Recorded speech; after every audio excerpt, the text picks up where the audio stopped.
आज मैंने एक ब्लाउज़ को काटा और उसको तुरंत ही सिल दिया। तो ये देखिए अस्तर मैंने जोड़ लिया, इसकी पीठ सिल दिए और फिर नहाकर आई तो देखा इतने सारे पैसे गीले हो गए। आज तो हज़ारों का नुकसान हो गया। तो बेटे के पैंट में मैंने देखा नहीं था, क्योंकि बच्चों के पैंट में मुझे लगता ही नहीं इनके पैंट में इतने सारे पैसे होंगे।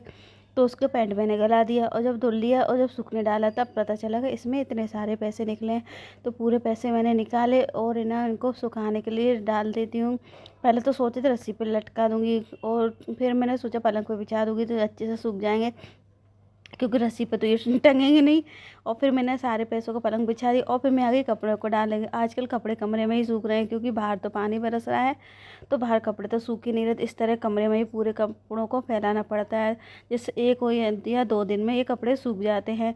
तो सारे कपड़े मैंने फैला दिए और आज बाल धुले तो बाल भी गीले, तो बालों को भी यहीं खुला कर लेती हूँ तो बाल अच्छे से सूख जाएंगे, पंखा चल रहा है ना।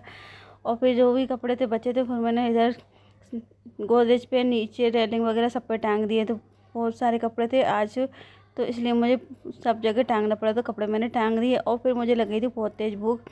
और फिर मैं आ गई खाना खाने के लिए। तो आज खाने में बनाई थी आलू गोभी की सब्ज़ी और रोटी। सादा सिंपल खाना। तो फिर सबसे पहले मैं बैठ के खाना खा लेती हूँ, क्योंकि मुझे बहुत तेज़ भूख लग रही थी। और आज खाना मैंने पहले ही बना लिया था, बाद में कपड़े वगैरह धुले थे। और इतने में चली गई लाइट, मुझे बहुत अंधेरा लगा, मैंने लाइट जला ली।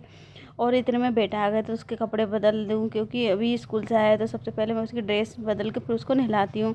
और अभी भी कपड़े पलंग पे डले और पैसे भी। तो पैसे तो अभी सूखने वाले, कपड़े तो सूखे ही नहीं, कपड़े को बाद में उठाऊँ। पहले पैसे सूख गए तो उनको रख दूँगी और बेटे को पहले खाना खिला दूँ, इसके बाद फिर बाकी काम देखूँगी, क्योंकि हम महिलाओं के तो कामों की कमी नहीं रहती। और फिर मैं आ गई ब्लाउज़ की कटिंग करने, कटिंग कर ली और फिर मैं इसकी सिलाई लगा लेती हूँ।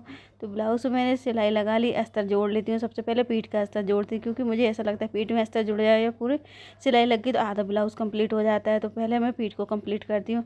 तो पीठ में दोनों साइड अस्तर जोड़िए, सिलाई वगैरह डाल के इसके पीछे वाला हिस्सा पूरा कंप्लीट हो जाता है। तो मतलब आधा ब्लाउज़ हमारा सिल गया। ये देखिए पीछे का गला मैंने गोल बनाया था सादा सिंपल ये। और फिर आगे का पल्ला अस्तर जोड़ लिया, अब सिलाई डाल देती हूँ। दोनों पल्ला जोड़ ली, अब सिलाई लगा लूँगी, ब्लाउज़ कंप्लीट।